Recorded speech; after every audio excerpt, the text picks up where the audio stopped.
2, 3. For over 2 decades, Charles Darden's signature musical style has pleased his fans every time he walks on stage. No matter the venue, formal or casual, Charles always delivers a great performance. I'm Stephen Vick. Please sit back and enjoy part 1 of the Charles Darden interview. I got a little story you ought to know.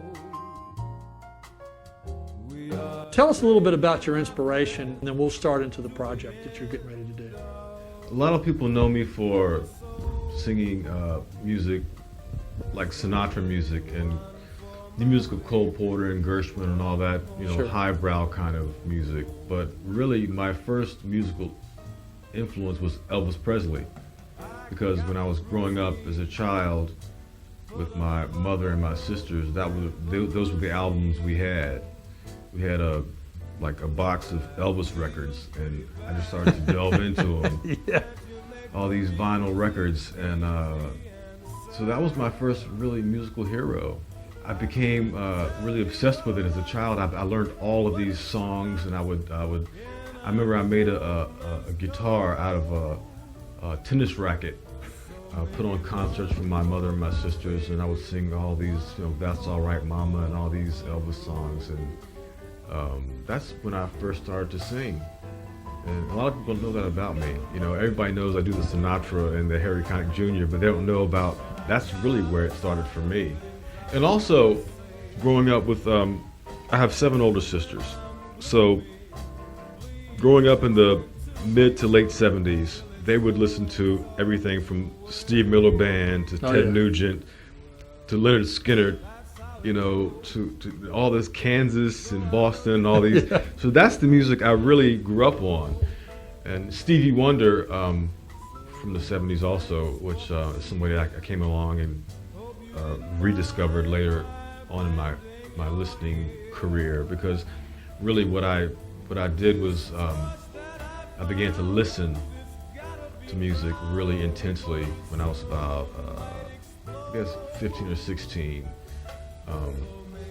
And that's how I kind of learned. I'm pretty self-taught as a singer. It's funny you say that, because I've always found that people that were self-taught, and I don't care what the trade is, they tend to be very intricately interested in what they're doing, and their appetite for the knowledge and the history is insatiable. Appetite is a good word, yes, because you just get so obsessed with certain artists and a certain vibe, certain style and genre. And for me, I was in the high school marching band. I played tenor saxophone, and that's when I first got my first taste of jazz, sort of little taste of it, big band music. We did a few sort of big band charts for the field shows during the marching band and parade style stuff. We had marching bands, we had parades we did. So we did things like Opus 1, and there was a song called Palookaville that had kind of a soulful, groovy southern feel to it. And I said, this kind of has a nice feel to it. I kind of like what this is doing. I didn't really know what I was doing with it. I didn't really know much about it at the time, but I knew I liked it. Mm-hmm. And from there, I started to hear people like Count Basie.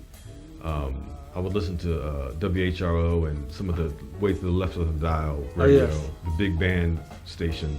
And I discovered that around 16. I started listening to that, and I said, wow, I didn't know what I was listening to really, but I knew I liked it.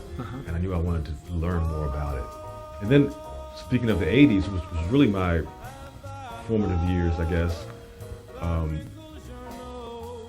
I grew up with the 80s music. Like Duran Duran was a big thing for me, I love Duran Duran. Mm-hmm. I was like Simon Le Bon. Right. I went from Elvis to Simon Le Bon, because they both had a great stage presence, and they did. He's a great front man, and I would dance around my bedroom and be Simon Le Bon singing Reflex,